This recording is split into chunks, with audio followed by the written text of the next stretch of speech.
기원전 1700년경 기록된 수메르 점토판에 이런 문구가 새겨져 있습니다.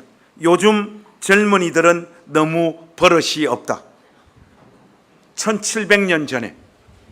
그리고 그리스 고전 일리아드에 보면 또 이런 문구도 있습니다.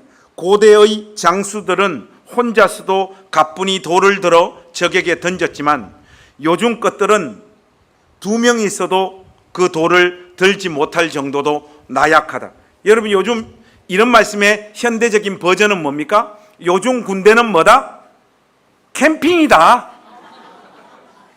핸드폰 들고 있는 놈들이 무슨 군인이냐?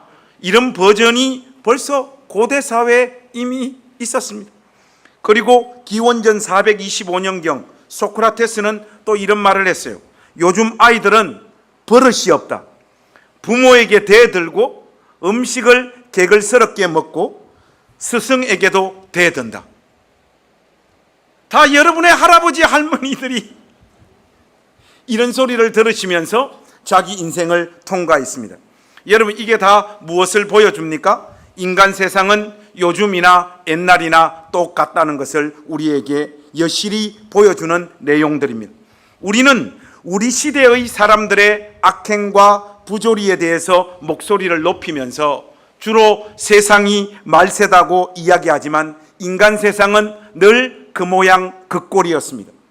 옛날이 우리 시대보다 더 살기 좋은 세상도 아니었고 우리 시대 사람들이 옛날 사람들보다 더 착하거나 더 악하거나 하지도 않습니다. 그냥 인간 세상은 늘 똑같습니다.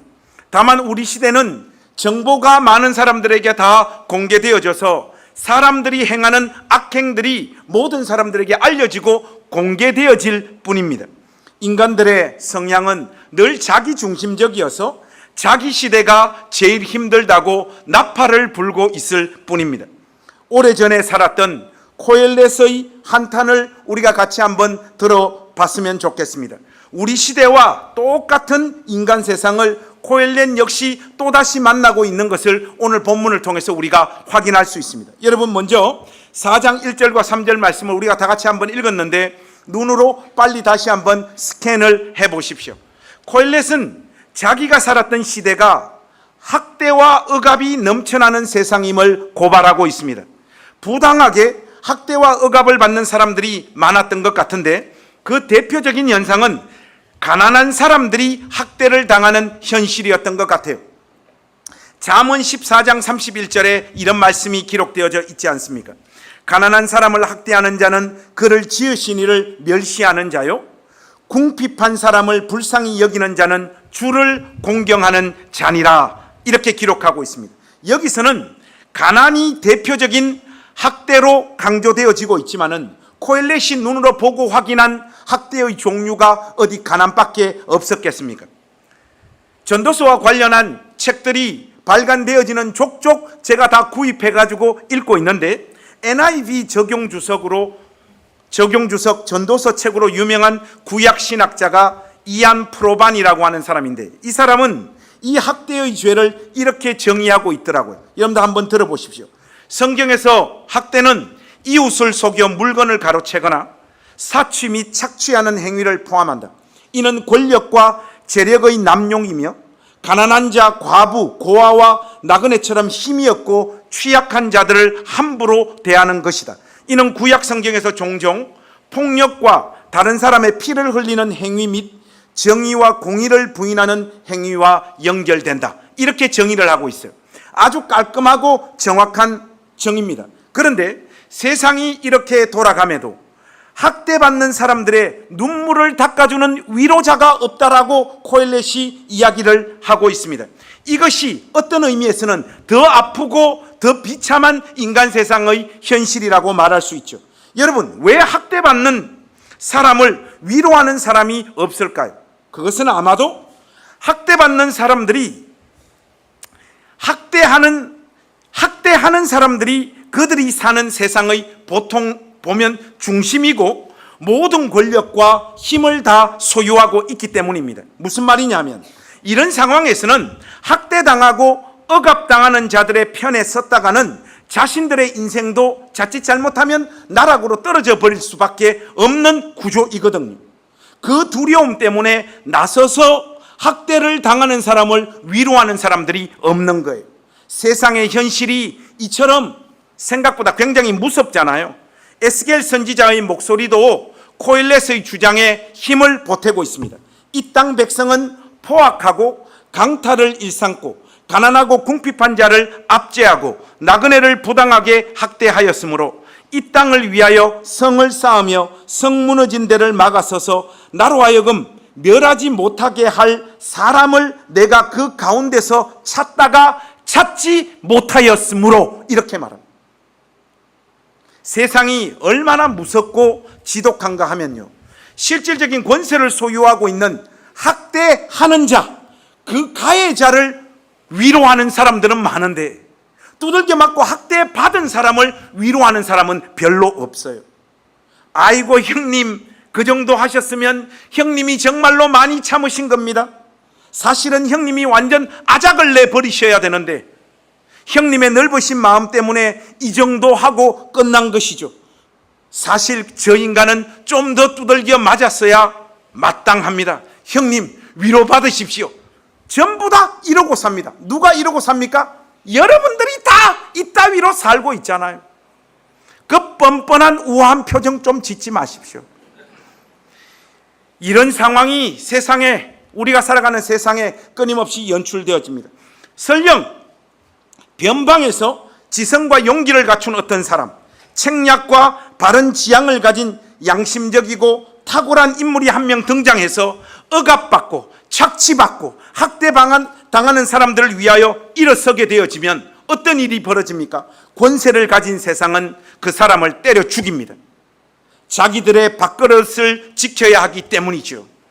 법으로 때려 죽이고 사람들의 네트워킹의 힘으로 때려 죽이고 언론을 동원해서 때려 죽이고 작은 흠을 과장되게 나팔 불어서 결국은 때려 죽입니다.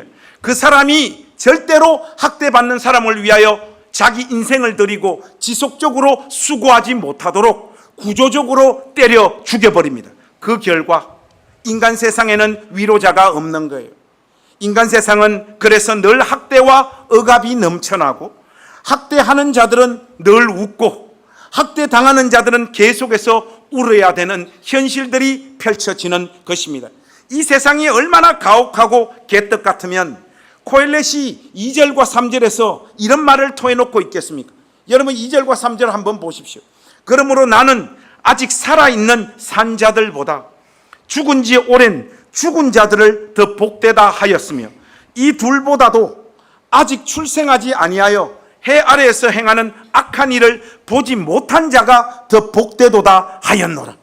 2절에서 코엘렛이 보기에 아직 살아있는 사람보다 이미 죽은 사람이 더 복되도다, 이 표현은 히브리어 원문을 굉장히 의역해서 번역한 거예요. 이 말을 히브리어로 좀 직역해서 있는 그대로 그 의미를 드러내면 이 무슨 말인가 하면 나는 이미 죽은 사람을 축하했다, 이 말이에요. 잘 죽었다, 일찍 죽었다. 이 더러운 세상, 더러운 걸 그만 보고 일찍 죽은 네가 나보다 훨씬 나은 인생이다, 이렇게 축하했다는 의미예요. 이 더러운 세상에서 벌어지는 더럽고 추잡한 꼴을 보지 않고 일찍 죽은 사람들이 진짜 복받은 인생이란 그런 의미에서 제가 여러분들 오늘 복된 주일날 한번 축복해 드리고 싶습니다. 그만 살고 막 죽으세요. 거기 훨씬 더 복된 인생입니다. 살아봐야 인간 세상에 좋은 날 안 옵니다. 누가 뭐 사람 사는 세상 그런 날 안 와요, 여러분. 사람 사는 세상 안 옵니다. 이 정도면 코엘렛이 자신의 뜻을 충분히 전달한 것 같은데 3절에 보니까 한 발짝 더 나가고 있습니다. 이제 아직 태어나지 않아서 세상에서 저질러진 온갖 악을 보지 못한 사람이 더 낫다고 목소리를 높이고 있습니다. 코엘렛의 이 절규가 여러분 조금 이해가 되어지시고 공감이 되어지십니까? 저는 코엘렛의 이 고백을 듣자마자 예레미야 선지자의 고백이 자동적으로 떠오르더라고요. 여러분은 떠오른다 안 떠오른다? 성경을 안 읽는데 어떻게 떠올라요? 저처럼 열심히 읽는 사람만 떠오릅니다. 예레미야 20장 17절 18절에 보면 이는 그가 나를 태에서 죽이지 아니하셨으며 나의 어머니를 내 무덤이 되지 않게 하셨으며 그의 배가 부른 채로 항상 있지 않게 하신 까닭이로다. 어찌하여 내가 태에서 나와서 고생과 슬픔을 보며 나의 날을 부끄러움으로 보내는고 하니라. 이렇게 탄식하고 있습니다. 자, 여러분, 이 복된 주일날 우리 옆에 있는 가족들 한번 위로합시다. 니 뭐하러 태어났노? 그렇게 한번 우리 서로 한번 인사 한번 나눕시다. 니 뭐하러 태어났노? 한번 해보시다. 했습니까? 한마디 더 합시다. 니 사는 날 좋은 날 안 온다. 그렇게 한번. 여러분, 어설픈 위로보다 이런 현실을 더 직시하게 해주는 말이 어떨 때는 더 위로가 많이 되더라고요. 자꾸 힘내라 힘내라 그러는데 힘내기 위해서 힘내는 것도 어려워. 이런 종류의 학대와 억압의 문제가 코엘렛의 시대, 시편 기자가 살았던 시대, 잠언이 기록될 시대, 예레미야 시대에만 있었겠습니까? 우리가 사는 이 세상에도 학대와 억압은 편만에 있습니다. 저의 독서의 여정에서 학대와 관련한 가장 끔찍한 장면은 토니 모리슨의 빌러브드라고 하는 책에서 한 권, 그리고 필립 얀시의 놀라운 하나님의 은혜라고 하는 책에서 저는 발견했어요. 토니 모리슨 책은 제가 언젠가 여러분들에게 한번 읽어드렸던 적이 있는데, 지금 오늘은 놀라운 하나님 은혜에 등장하는 이 책의 인간이 인간을 학대하는 한 장면을 여러분들에게 좀 소개하고 말씀드리고 싶은데, 이 책에 보면요, 한 여자가 2살 된 자기 딸을 변태 섹스를 밝히는 남자들한테 돈 받고 아이를 주기적으로 팔아왔다라고 하는 고백을 해요. 그렇게 하는 이유가 뭐냐? 마약을 먹을 돈을 구하기 위해서 2살 된 딸을 변태 섹스를 하는 놈들에게 지속적으로 애를 팔아서 그 돈을 가지고 마약을 사 먹었다는. 인간이란 존재가 얼마나 악하고 자기중심적이고 다른 사람들을 팔거나 이용하거나 삶을 다 파괴시키면서까지 자기 즐거움에 집중하는 존재인가를 너무나도 생생하게 보여주는 장면이지 않습니까? 이런 장면들이 넘쳐나는 곳, 바로 저와 여러분들이 사는 이 세상입니다. 사장은 노동자들을 학대하고 착취합니다. 부모님들은 자신들의 결핍을 자신들에게 보상받기 위해서 자녀들을 사랑이라고 하는 이름으로 학대를 해요. 메가스터디 만들었던 손주원 사장이 그래요. 애들 성적은 부모님과 거의 연동된다는 거야. 여러분들이 공부를 못했는데 애들이 어떻게 공부를 잘해요? 여러분 입에 달린 말이 항상 똑같잖아요. 우리 애가 머리는 좋은데 노력을 안 해. 아닙니다. 노력을 해도 안 되는 애예요. 그냥 그 아이대로 살도록 좀 내버려 두세요. 현대 공고 나와도 이렇게 잘 살잖아요, 여러분. 학대가 가정에나 일터에만 있는 게 아니에요. 교회에서는 자신의 상처를 극복하지 못한 사람들이 교회의 유익을 위해서, 하나님의 영광을 위해서 했사하면서 누군가를 또 학대합니다.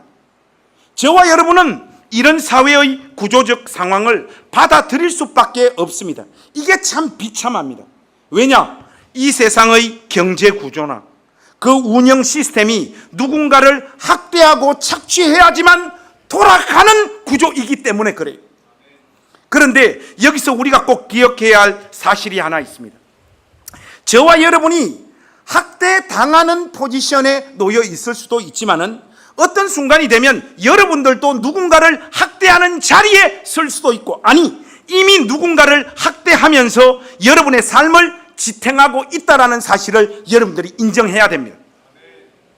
자신이 학대당하는 현실에 대해서는 욕도 잘하고 비판하면서 자신이 누군가를 학대하는 것은 전혀 인식하지 못하는 인간들이 지천에 깔려 있습니다. 예배당 안에도 그런 사람들이 너무 많아요. 아동들을 학대하는 인간들의 데이터를 제가 이 설교를 준비하면서 한번 들여다봤습니다. 아동 학대에 관한 통계를 보니까 친부모에 의한 아동 학대가 제일 많아요. 72.3%입니다. 어린이집이나 기타 아이 돌보미, 초중고등학교 교직원, 또 대리 양육자들에 의해서 아이들이 학대당하는 경우는 16.6%밖에 되어지지 않아요. 여러분, 이게 지금 뭘 말해주느냐? 아동 학대하는 사람들의 인식 속에는 그 학대는 훈육이고 양육이지 학대의 개념이 그들의 대가리에는 없어요. 여러분, 이것이 부모들만의 문제가 아니고 저와 여러분의 문제입니다. 여러분, 하나님 앞에서 우리 정직하게 이 복된 주일날 좀 고백하고 회개하십시다. 우리 정말 학대 당하고만 살았습니까? 아니면 누군가를 물리적으로, 정서적으로, 영적으로 학대하는 일들에 많이 가담도 하고 살았습니까? 솔직히 우리 누군가를 많이 학대하면서 여기까지 왔잖아요. 부끄러운 고백이지만 아버지로서, 목사로서, 또 남편으로서 저의 존재가 누군가를 찍어 누르고 힘들게 한 날들이 참 많았습니다. 특히 목사로서 저에게는 포부가 있었고 꿈이 있었고 비전이 있었습니다. 이게 참 재미난 것이 목회자의 꿈과 포부가 원대할수록 사람들을 수단화하고 사람들을 이용하고 사람들을 하나님 말씀으로 조종하려고 하는 성향들이 발달하더라고요.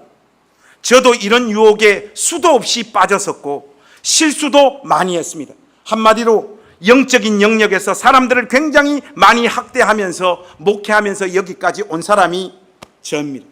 제가 품은 생각이나 비전에 동의하는 사람들은 무작정 이뻐 보였고, 반대하거나 소극적인 사람을 향해서는 하나님 말씀으로 저도 참 많이 두들겨 팼습니다. 이런 것이 참 악한 짓거리인 것이 하나님의 이름으로 그 정당성을 확보해서 누군가를 두들겨 팬다는 거예요. 누구의 이름으로? 하나님의 이름으로 두들겨 팬다는 거예요. 동시에 목사에게는 누군가를 바보로 만들 수 있는 여론 조작 수단이 있더라고요. 제가 목회하면서 확인한 겁니다. 그 존재의 악행을 과장하거나 비약해서 소문을 내고 말을 많이 만들었죠. 저의 목회 여정에서 사람들이 그래서 꽤 많이 다쳤습니다. 부끄러운 저의 고백이고 저의 자화상입니다. 그런데 말이죠, 이게 진짜로 위험한 지점은 따로 있습니다. 어떤 일을 위해 사람을 이용해 먹고 수단화하니까 그 사람을 착취하고 갉아먹기 전에 자신이 이제까지 믿어왔던 하나님을 먼저 조작각색하고 저의 입맛에 맞는 하나님을 제가 만들고 있더라고요. 그래야지 사람들을 두들겨 팰 수 있잖아요. 그 안에 공포감과 두려움을 더 많이 담아서 사람들을 효과적으로 두들겨 패서 제가 원하는 사람으로 그 사람을 움직일 수 있지 않습니까? 그래 놓고서는 이게 다 집사님 사랑해서 내가 그러는 거지, 무슨 감정이 있어서 그런 거 아니다, 이렇게 이야기를 많이 했죠. 솔직히 감정이 있어서 그랬어요. 저의 원래 마음은 진짜 한번 두들겨 패고 싶었는데 목사는 그렇게 할 수 없으니까 어떡합니까? 우아하게 고상하게 하나님 말씀 가지고 강단에 서서 하나님 마음을 대변한다라고 하는 그 하나님의 이름으로 성도들을 두들겨 팼던 거죠. 여러분은 좀 어떠십니까?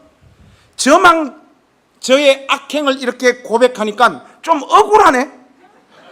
여러분은 좀 어떠세요?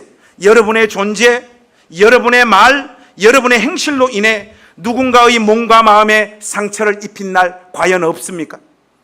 교회라는 공간이 생각보다 굉장히 많은 학대와 상처가 넘쳐나는 곳입니다. 다만 교회라고 하는 그 이미지 때문에 학대와 상처가 감추어져 있을 뿐이고 자신이 가해자임을 자각하는 경우가 많지 않기 때문에 교회는 그런 것이 별로 없는 것처럼 이야기하지만 교회 좀 다닌 사람들은 다 잘 알고 있지 않습니까? 학대와 상처는 많은데 자신은 그런 가해를 가해 본 적이 별로 없다고 느끼는 이유가 뭐냐? 심지어 당하고 아픈데 자신이 학대당하고 있음을 인지하지 못하는 이유가 뭘까요? 여기 이유가 있습니다.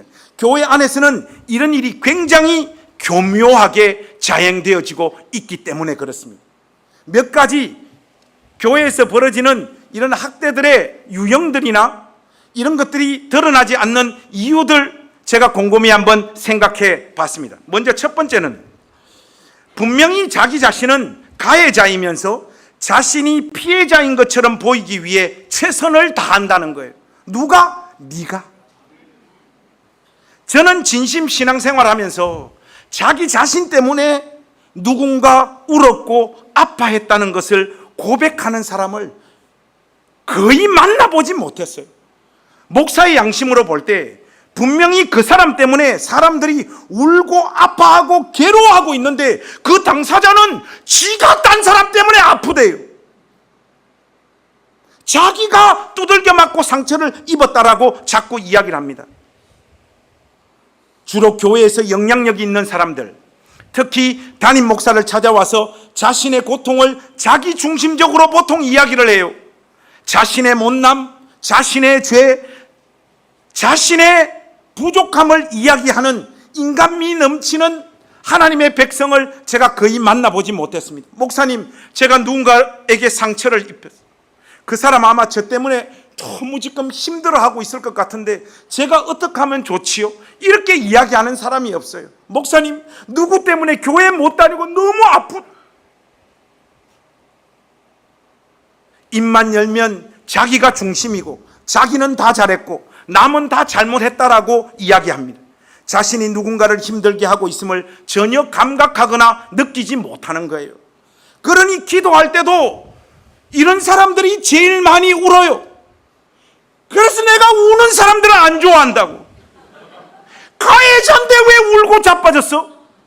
제가요 고등학교 그 아이들 맡고 있었던 학생회 전도사 때 어떤 적이 있었는가 하면, 저도 어떤 목사님한테 배운 건데, 수련회 이렇게 하다 보면 둘째 날 와서 은혜 받는 애들 있잖아요.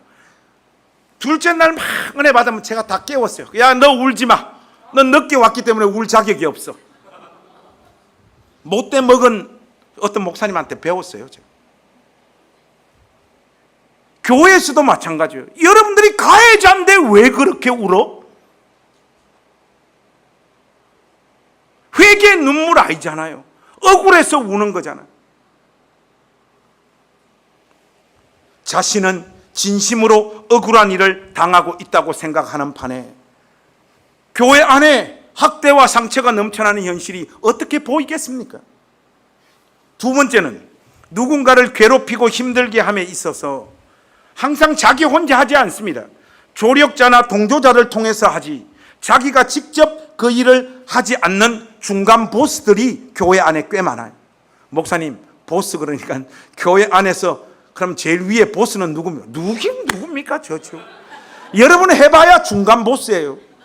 근데 이 중간 보스들 참 악한 게 자기가 하지 않아요.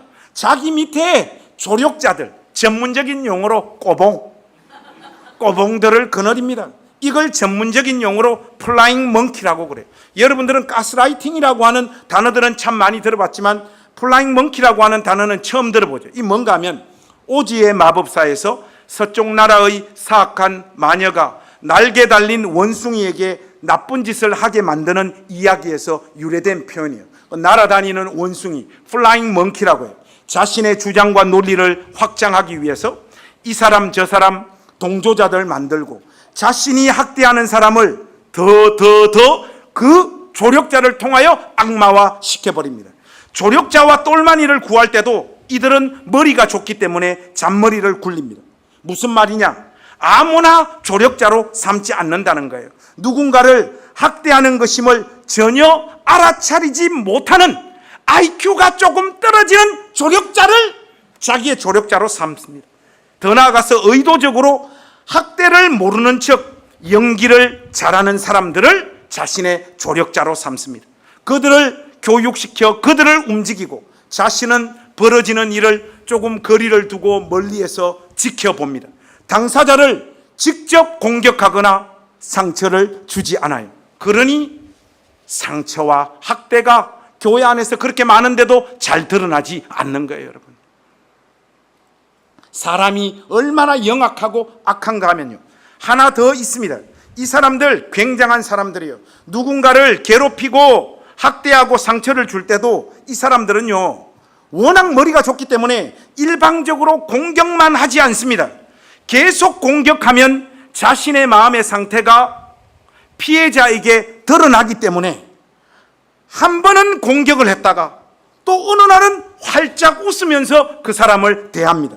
잘해줬다가 냉담했다가, 냉담했다가 잘해줬다. 이러다 보니까 가해를 당하는 사람은 이게 도대체 어느 장단에 맞추어서 행동을 해야 될지 불안해요. 그 사람만 나타나면 어떻게 표정을 지어야 될지, 어떻게 행동을 해야 될지도 잘 모르는 상황까지 치닫게 되어집니다. 그러면서 가해자는 또 논리를 만들어요. 자신은 정말 그 사람에게 아무런 감정이 없다고. 목사님, 저는 정말로 그 사람한테 잘해줬어요. 그리고 실질적으로 한 번씩 잘해줬던 그 내용들을 가지고 와서 레퍼런스로 제시하면서, 목사님, 제가 이렇게 그 사람한테 잘해준 사람인데 제가 그 사람에게 어떻게 상처를 줬다고 말합니까? 저는 정말로 그런 적이 없어요. 이렇게 이야기를 합니다. 이렇게 다른 사람들에게 자신은 누구를 학대하거나 괴롭히는 사람이 아닌 것을 강조하죠. 그러나 상처 입는 당사자는 이 불규칙한 패턴을 다 느낍니다, 여러분. 교회 안에서 이렇게 두들겨 맞고 상처 입은 사람들은 더 이상 자기 자신을 사랑하지 못하는 사람이 되고 맙니다. 낮은 자존감으로 자기를 또다시 학대하거나 자기를 혐오하는 사람이 되고 맙니다. 처음에는 상처받았다라고 하는 감정에 빠져들지만 이런 경험들이 계속해서 쌓이면 내 성격, 내 인격, 내 신앙에 뭔가 문제가 많구나 하면서 자기 자신을 공격하게 되는 자리까지 나아간단 말이죠.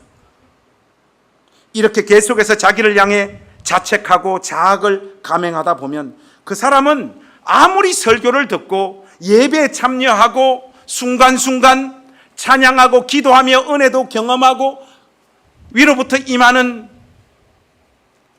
하나님의 은혜를 그때그때 맛보는 날들은 있지만 그 삶이 주도적으로 그 삶을 바꾸어 놓지는 못합니다. 그 절대로 온전한 하나님의 사람으로 성장하거나 자라지 못합니다. 교회 안에서 자기를 방어하는 일에 주력하다가 신앙생활의 모든 여정을 다 허비해버려요.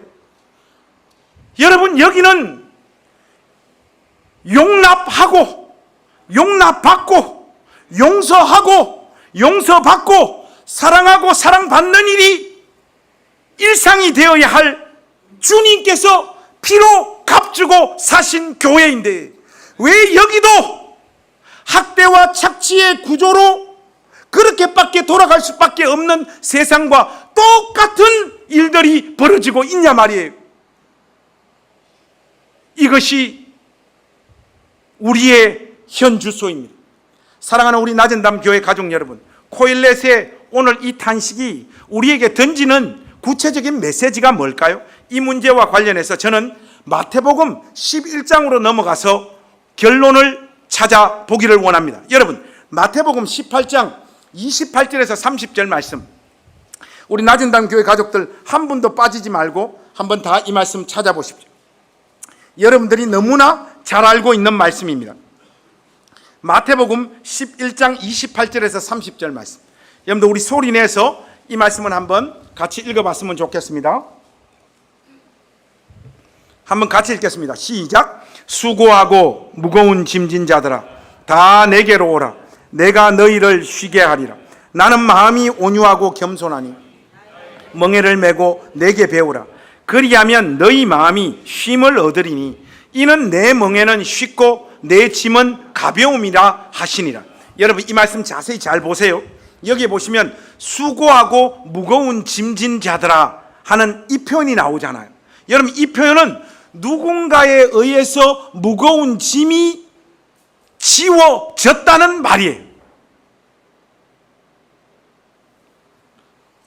도대체 사람들이 힘들어하는 수고하고 무거운 짐이 무엇일까요? 보통은 그냥 너무 쉽게 이 본문 말씀에서 그것은 죄의 짐이다, 인생의 짐이다, 이렇게 말하고 넘어갑니다. 틀린 말은 아닌데 정확한 이야기도 아니에요. 근접 문맥인 마태복음 12장 1절에서 14절 말씀, 그리고 좀 먼 문맥인 마태복음 23장 4절 말씀을 보면 그 답이 나옵니다. 여기서 말하는 수고하고 무거운 짐진 자들은 이 무슨 짐이냐? 바리새인들과 서기관들이 그 시대의 보통 사람들에게 부과한 율법에 대한 과도한 해석과 그것을 그대로 지켜야 한다는 종교적인 짐과 종교적인 학대와 종교적인 억압의 문제를 다루고 있는 그런 차원에서의 수고하고 무거운 짐이에요. 하나님 말씀은 사람들을 쉬게 하고 안식을 줍니다. 여러분 그거 믿습니까? 그런데 서기관과 바리새인들은 하나님 말씀에 자신들의 해석과 규례들을 너무 많이 만들어 그 하나님 말씀을 가지고 오히려 사람들을 학대하고 억압하고 있었습니다. 더 나아가 자기 자신의 안식을 위해서 권력과 돈을 가진 이 서기관들과 바리새인들은 자기의 쉼과 안식을 위해 더 많은 규례와 규칙을 만들어 안식일에도 종과 짐승들을 부리고 일을 시켜버립니다. 이러니 인간 세상 그 어디에 안식하는 일과 위로하는 사람을 찾아볼 수 있겠습니까? 우리 주님은 바리새인과 서기관들과는 전혀 다른 이야기를 하시며 지금 사람들을 초대하고 있는 거예요, 여러분. 예수님은 자신에게 나아오라고, 자신에게 나아오면 그 어떤 사람도 마음에 쉼을 얻고 예수님 자신의 짐은 가볍다고 말씀하고 있습니다. 그런데 여러분 이 말씀이 실감 있게 안 다가오죠. 왜냐? 예수님이 말씀하시는 계명도 엄청 많은데 가볍긴 뭘 가벼워? 이거 해라, 저거 해라, 이거 하지 마라, 저거 하지 마라. 주님의 계명이 우리에게 너무 무겁습니다. 우리는 다 이렇게 느껴요. 예수님의 짐 절대로 안 가볍거든요. 이렇게 느낀단 말이죠. 그런데 우리 주님은 왜 자신의 짐은 가볍다라고 이렇게 말씀하실까요? 여러분, 예를 들어서 제가 한번 설명해 보겠습니다. 하나님께서 안식일을 지키라고 말씀하신 이유가 무엇입니까? 또 지금 복잡하게 생각을 하는, 안식일을 지키라고 말씀하신 이유가 무엇입니까? 쉬라고 주신 말씀입니다. 그렇게 쉬면 되는데 여기에 자꾸 해석과 규례를 갖다 붙이는 거예요. 쉴 때 어떻게 쉬어야 된다? 이렇게 쉬어야 되고 저렇게 쉬어야 되고 이렇게 쉬어야 돼. 쌍 안 쉬는 게 나아. 그냥 안식일이 더 힘들어. 안식일이 더 돌아버릴 것 같아. 일주일 동안 죽도록 일하고 안식일에도 종교적인 의무를 철저히 지킨다고 몸과 영혼이 너덜너덜해지라고 주신 계명이 아닙니다, 여러분. 안식일에는 잘 쉬고 누리고 안식하면 그것이 하나님의 계명을 잘 지키는 거예요. 이런 차원에서 우리 주님의 계명은 짊어지기에 가볍고 그 말씀은 진정으로 우리 영혼에 쉼을 주는 거예요. 그런데 이날을 지키는 방법이 아주 중요한데, 주님의 방법은 바리새인들과 서기관과 같이 누군가를 학대하고 착취해서 자기들은 쉬고 남들은 쉬지 못하게 하는 방식이 아니었어요. 여러분 출애굽기 2장 10절로 한번 가보십시오. 여기에 보시면 이런 말씀이 나옵니다. 출애굽기 2장 10절 말씀. 자, 이 말씀 참 중요하니까요, 우리가 한 목소리로 한번 같이 읽었으면 좋겠습니다. 출애굽기 2장 10절 한 목소리로 한번 같이 읽겠습니다. 시작. 일곱째 날은 내 하나님 여호와의 안식일인즉 너나 내 아들이나 내 딸이나 내 남종이나 내 여종이나 내 가축이나 내 문 안에 머무는 객이라도 아무 일도 하지 말라. 여러분, 제가 뭐 말씀을 좀 잘못 읽었습니까? 아무도 안 설교자는 실수하는 거예요. 왜 그렇게 또 꼴쳐 보시면서 저를 학대하십니까? 그럴 수 있지 뭐. 아멘 하는 자들은 정신이 나간 자들이에요. 그렇습니다. 여러분, 이 말씀을 보시면 이것이 우리 주님의 계명의 짐을 지는 방식이에요. 안식은 그냥 이루어지는 게 아닙니다. 자신의 안식을 타인과 나눌 때 안식은 완성되어지는 거예요. 여기 보시면 내 여종이나 남종이나 내 가축이나 내 문 안에 머무는 어떤 객이라도 아무 일도 하지 말라. 니만 쉬고 너의 안식을 위하여 다른 사람 부려먹지 말라고 말씀하고 있지 않습니까? 자신의 안식을 타인과 나눌 때 하나님의 안식은 완성되어지는 거예요. 자신이 하나님의 사랑의 대상이 되었고 하나님께서 베푼 은혜와 사랑을 받은 사람이라고 분명하게 여러분들이 고백하는 사람들이라면 그 사람은 은혜와 사랑을 지치고 낙심하고 쉬지 못하고 돈이 없어 안식할 수 없는 사람들, 세상에서 산다고 억압당하고 착취당한 사람들과 하나님께서 여러분들에게 주신 그 은혜, 그 쉼, 그 안식을 나누어야 됩니다. 그때야 비로소 하나님의 샬롬은 온전히 인간 세상에서 누려질 수 있는 거예요. 이것이 우리 주님께서 가르치시는 안식입니다. 그래서 그 짐은 가볍고 그 안에는 참된 평안과 쉼이 존재하는 거죠.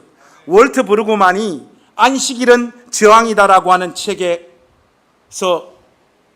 하나님께서 이 계명을 주신 이유를 설명을 해요. 안식일을 주신 이유를. 이 월트 브루그만이 인간을 쉬지 못하게 하는 애굽의 바로의 착취 시스템에 저항하는 것이 안식일이라고 주장하고 있습니다.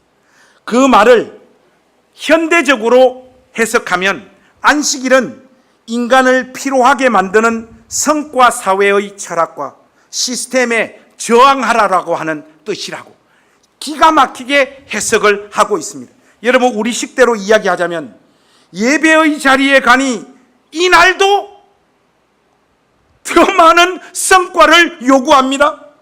성과주의에 저항하라고 주신 안식일에 더 성과를 요구하는 코미디가 주님의 몸된 교회 안에서 벌어지고 있습니다. 결국 안식일은 쉬고 누리고 안식하는 날이 아니라 이 세상에서 제일 피곤한 날이 되고 맙니다. 이 날은 누구에게만 안식일이냐? 여러분, 내일 제가 쉽니다. 여러분은 뭐 해야 됩니까? 출근해야 돼요. 근데 또 교회까지 와가지고 예배 드리고 난 다음에 제자 훈련, 성경 공부, 각종 봉사, 우리 주님께서 하나님을 섬기는 방식을 우리에게 이렇게 만들어 제시한 적이 없는데 인간들이 교회 안에서 하나님 섬기는 방식들을 정말로 이상하게 만들어 버렸어요. 이렇게 우리는 이 계명을 바리새인들과 서기관들처럼 왜곡해서 누군가를 영적으로 힘들게 만드는 계명으로 다 바꾸어 버렸습니다.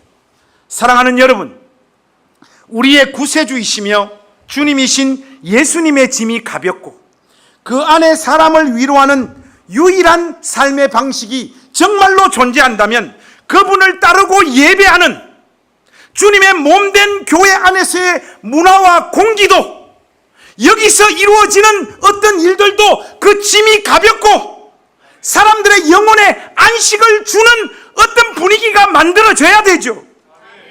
교회에 왔는데 더 힘들고 더 괴롭고 상처받고 이런 일들이 지속적으로 일어나고 있다라면 우리는 주님을 예배하고 따라가는 자들이 아니라 이 세상의 어떤 시스템을 그대로 교회 안에 가지고 와서 효율과 능률의 이름으로 사람들을 다시 학대하고 착취하는 공동체로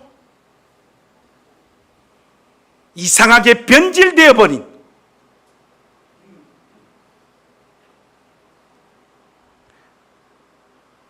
그런 단체가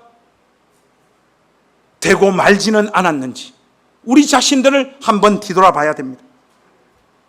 진실로 이 교회를 찾아 나온 사람들의 마음에 안식과 쉼을 줄 수 있는 공동체가 낮은 담 교회입니까? 뻔아멘이야. 뻔뻔한 아멘 좀 하지 마십시오. 그러니 사랑하는 우리 낮은담교회 가족 여러분, 자신의 안식과 쉼에만 너무 집중하지 마십시오. 서로 돌아보아 사랑과 선행을 격려하고 함께 누리는 삶을 추구하는 우리 낮은담교회 가족들 되실 수 있기를 주의 이름으로 축복합니다. 그래야 우리 자신도 진짜로 쉴 수 있고 진정한 안식을 누릴 수 있는 거예요. 사람들을 학대하고 착취하고자 하는 그 중심에는 인간의 자기 중심성이 숨쉬고 있습니다. 이것을 포기하기로 작정한 사람들이 예수 믿는 신자인 줄로 믿습니다. 이 자기 중심성, 이 지독한 자기 중심성, 이 죄의 경향성을 포기하지 못하면 저는 목사로서 여러분들을 목회하는 내내 계속해서 영적으로 학대하는 자리에 서고 말 거예요. 여러분은 여러분이 가진 욕망으로 이곳 우리 주님께서 피로 값주고 사신 이 교회에서 누군가를 또 억압하고 상처 주고 학대하고 말 거예요. 사랑하는 여러분, 우리 모두 누구를 학대하고 상처 주는 일 멈춥시다. 그리고 서로의 고단함과 분투를 격려하고 위로하는 주의 백성이 되도록 하십시다. 서로에게 안식과 위로를 제공하는 그런 권사님들, 그런 집사님들 되어주시기를 우리 주님의 이름으로 부탁합니다. 여러분 1절에서 분명히 코엘렛이 말하고 있잖아요. 이 세상에는 위로가 없는 게 아니라 뭐가 없다? 위로자가 없다라고 말합니다. 여러분 세상에 위로자가 없다라고 하는 것은 무엇을 말하는 겁니까? 인간 세상에는 대책이 없다는 거예요. 그 어디를 가도 인간 세상에는 위로자가 없습니다. 그러나 예수님을 우리의 구세주와 주님으로 믿는 우리의 자신감이 무엇입니까? 여러분, 주님을 예배하는 교회는 다르다, 그렇게 우리는 주장하고 외치는 사람들이잖아요. 여기 이곳에는 하늘로부터 임하는 위로가 있고 그 위로를 맛본 사람이 진실로 누군가를 위로하는 실질적인 위로자들이 있다라고 외칠 수 있어야지 교회잖아요. 그러니 제발 서로를 불쌍히 여기십시오. 여러분 옆에 앉아있는 우리 가족들 다 불쌍한 사람입니다.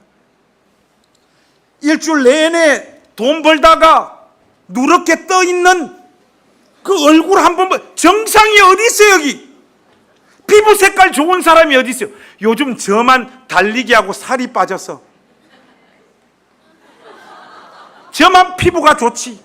다들 일한다고 죽어나잖아요. 여러분 사는 게 쉽습니까? 여러분 목사님 저 솔직히 죽지 못해서 그냥 살고 있어요. 손 한번 들어보세요. 용기 내서. 이 위선자들아, 기회를 줘도 손을 못 드냐? 목사님 저 솔직히 죽지 못해서 살고 있습니다. 손 한번 들어. 여기 몇 분 계십니다. 계속 그렇게 사세요.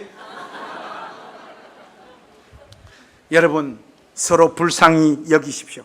신약 성경에 보니까 우리 주님께서 저와 여러분 같이 아프고 병들고 방황하고 고민하고 인생의 짐에 눌린 사람들을 불쌍히 여겼다라고 하는 표현들이 참 많이 나옵니다. 헬라어로 이 불쌍히 여겼다라고 하는 단어가 스플랑크 니조마이라고 하는 단어예요. 근데 여기서 보면 스플랑크논이라고 하는 단어가 명사로는 장기를 뜻해요. 장기. 간, 콩팥, 심장 뭐 이런 장기를 뜻하는 단어예요. 그러니까 폐부 깊숙한 곳에서 터져 나오는 애끓는 마음으로 누군가를 연민하는 마음, 그것이 우리 주님께서 저와 여러분들을 불쌍히 여기셨다라고 하는 그 마음입니다. 그분은 절대로 우리를 자기 품으로 불러서 우리를 힘들게 하거나 학대하거나 우리 인생을 착취하는 분이 결단코 아닙니다.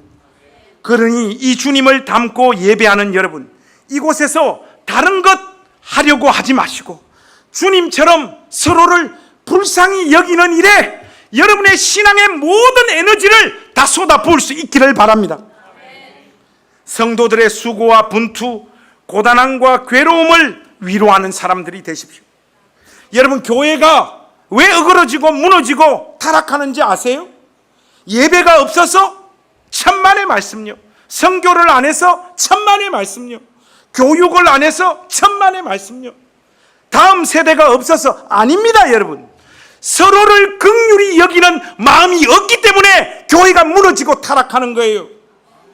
예배, 선교, 제자 훈련에 긍휼과 불쌍히 여기는 마음을 담지 못하면 그 예배, 그 선교, 그 제자 훈련이 사람들을 학대하고 착취하는 일이 되어지고 맙니다. 우리 나전당 교회의 어떤 방점들은 예배가 어떻더니, 선교가 어떻다느니, 제자 훈련이 어떻다느니, 다음 세대, 여러분, 다음 세대 걱정하지 마세요. 자기 세대 알아서 삽니다. 우리는 우리 세대만 살다가 가자고요. 뭔 다음 세대까지 걱정을 해요? 여러분, 이런 일을 하라고 우리 주님께서 우리를 이 안식일 날 부르시는 게 아니라, 우리를 긍휼히 여기셨던 그 하나님 마음으로 서로와 서로를 긍휼히 여기는 마음, 나만 안식을 누리면 된다라고 하는 마음이 아니라, 이 참된 안식은 나눌 때만이 완성되어진다라고 하는 이것을 가르치기 위해서 안식일을 주신 거예요. 이 복된 안식일 날, 진정한 안식이 여러분 삶을 찾아올 수 있게 되기를 우리 주님의 이름으로 축복합니다. 그러기 위해서 주님께서 여러분들에게 주신 호흡과 숨과 안식이 있다라면 누군가와 나누십시오. 여러분, 서로 불쌍히 여기는 마음 없이 진행되어지는 성경 공부와 예배와 찬양과 각종 프로그램들이 사람들을 질식시키고 사람들을 무너뜨리고 주님의 몸된 교회를 깜깜하게 만든다는 사실을 기억하시고, 누군가를 불쌍히 여기는 그 일에 여러분들의 전 인생을 쏟아부으십시오. 그러면서 누군가로부터 집사님이 계셔서, 권사님이 계셔서, 장로님이 계셔서 저의 삶의 여정 어떤 한순간에 숨을 쉴 수 있었어요. 그 고백을 여러분들이 여기 이곳에서 들으실 수 있는 성도들이 되기를 주님의 이름으로 부탁합니다. 저는 그 이야기 이미 많이 들었어요.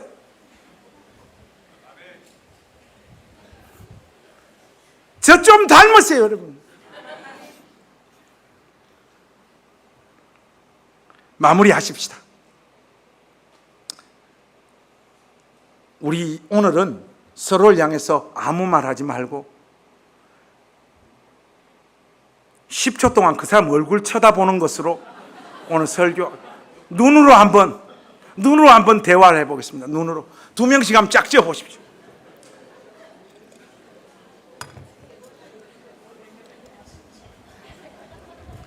왜 이래 떠드는 학생들이 많아요? 눈으로 하라니까. 그 살아온 인생을 긍휼한 눈빛으로, 애틋한 눈빛으로 한번 쳐다보세요. 서로 쳐다보려고 하니까 좀 민망합니까? 그러면 이렇게 하십시다. 제가 늘 잘하는 말 있잖아요. 산다고, 눈물 흘린다고, 버텨낸다고, 고생이 많았다고, 그렇게 한번 격려도 하시고, 오늘은 똑같은 표현을 똑같이 하면 재미가 없으니까 이렇게 합시다. 그 정도 한 것만 해도 대단한 거야. 그렇게 한번 우리 등 두들기고, 그 정도 한 것만 해도 대단한 거예요.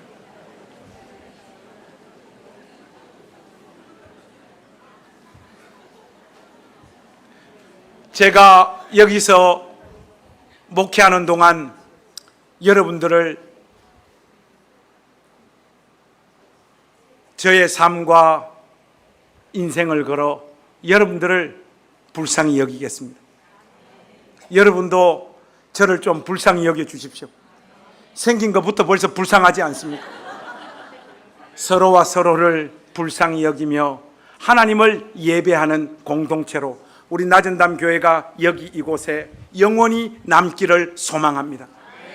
불쌍히 여기는 마음은 다 사라지고 예배만 있는 곳, 성경 공부만 있는 곳, 각종 봉사만 있는 곳, 헌금 요청만 있는 곳, 그곳이 우리 주님과는 아무 상관없는 종교적인 공동체로 전락하고 만다는 것, 그래서 누군가를 학대하고 상처 주는 공동체가 되고 만다는 것 잊지 마시고, 긍휼과 불쌍히 여김으로 돌아오는 한 주간도 여러분 삶을 채우실 수 있기를 우리 주님의 이름으로 축복합니다. 기도하겠습니다. 하나님 아버지, 은혜와 사랑을 감사합니다.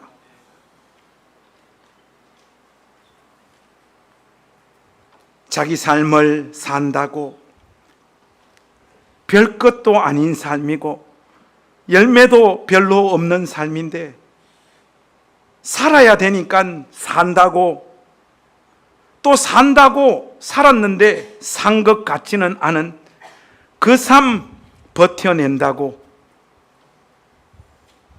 탄식하는 우리 낮은담 교회 가족들, 하나님 위로해 주시옵소서. 그리스도 예수 안에 있는 것으로 족하다. 너의 분투와 수고와 눈물과 탄식을 내가 다 한다. 그렇게 하나님 우리 가족들 마음을 좀 만져 주시옵소서. 주님의 몸된 교회이기에 우리가 서로와 서로를 향한 긍휼들이 멈추지 않는 공동체가 되게 하시고, 우리 각자들의 안식에 함몰되어져서 누군가를 이용하고 누군가를 수단화하는 일들을 제발 멈추는 교회가 될 수 있도록 은혜를 베풀어 주시옵소서. 이 복된 안식일 날 우리 낮은담 교회 그 어떤 가족 한 사람도 예외 없이 오늘 많이 웃게 하시고 위로받게 하시고 숨을 쉴 수 있도록 은혜를 베풀어 주시옵소서. 이런 일들에 실패하지 않는 주님의 몸된 교회가 되기를 원하오니, 하나님 이 공동체 위에 그 은혜로 함께하여 주시옵소서. 우리 구주 예수 그리스도의 이름으로 간절히 기도하옵나이다. 아멘.